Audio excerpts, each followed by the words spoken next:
Assalamualaikum warahmatullahi wabarakatuh. Waalaikumsalam warahmatullahi wabarakatuh.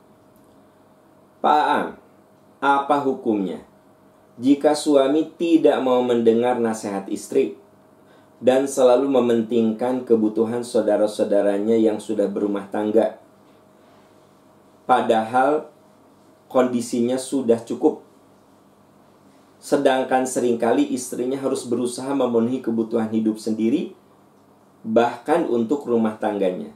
Bagaimana jika istri merasa terzolimi, tapi suami merasa biasa-biasa saja? Mohon penjelasan.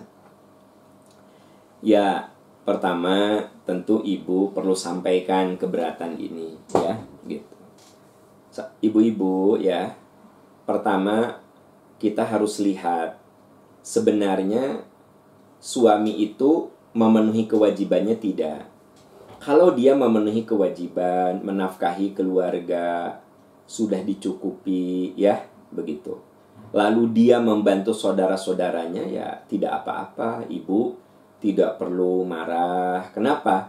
Karena memang suami itu punya kewajiban, anak laki-laki itu masih punya kewajiban selain menafkahi anak dan istrinya, menafkahi orang tuanya, ya, menafkahi adik-adiknya yang tidak mampu. Jadi kalau ibu punya suami yang suka bantu orang tuanya, suka bantu adik-adiknya, tetapi dia memenuhi kewajibannya sebagai suami kepada Anda, ya, sebenarnya suami Anda tidak bersalah. Kenapa? Karena di antara kewajiban suami adalah menafkahi anak istri dan juga masih berkewajiban menafkahi keluarganya, ya, keluarga besar dia, ayah ibunya, adik-adiknya yang belum mampu untuk dibiayai oleh seorang anak laki-laki. Begitu, ya.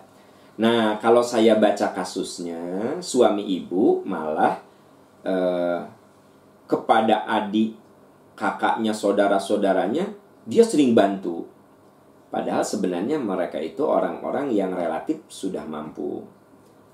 Sementara dia, suami Anda itu kurang, ya, memperhatikan kehidupan Anda, anak Anda, bahkan untuk urusan rumah tangga juga Anda yang nombokin, Anda yang mencari nafkah. Nah, kalau ini memang salah, ya. Kalau ini keliru, gitu.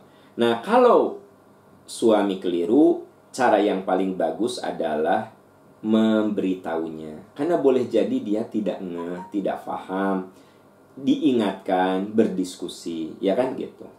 Kalau sudah didiskusikan, dia biasa-biasa aja, cuek saja, ya kan?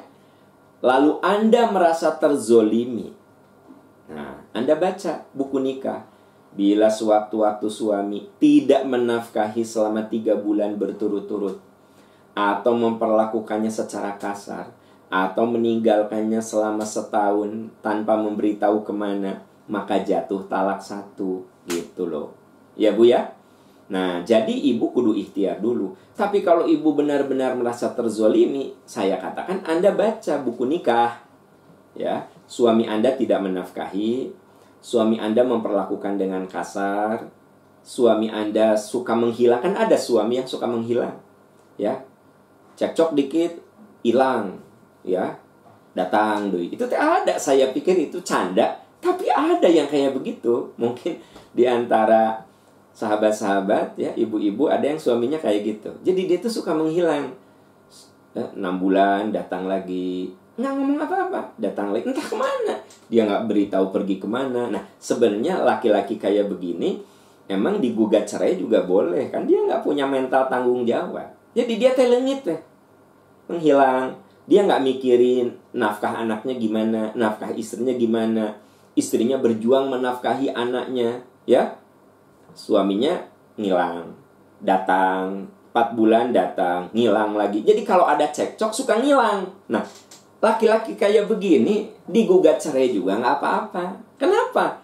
Ini tanda laki-laki yang tidak bertanggung jawab. Itu ada di buku nikah, Anda baca. Makanya buku nikah itu jangan hanya dilaminating, disimpan di laci, dikunci, ya kan, gitu. Udah gitu lemari lagi dikunci, gitu. Anda jadi tidak tahu hak-hak Anda. Nah, jadi Kesimpulannya, istri tidak boleh menghalang-halangi suami berbuat baik kepada orang tuanya, kepada keluarganya. Dengan catatan suami sudah memenuhi kewajiban keluarganya.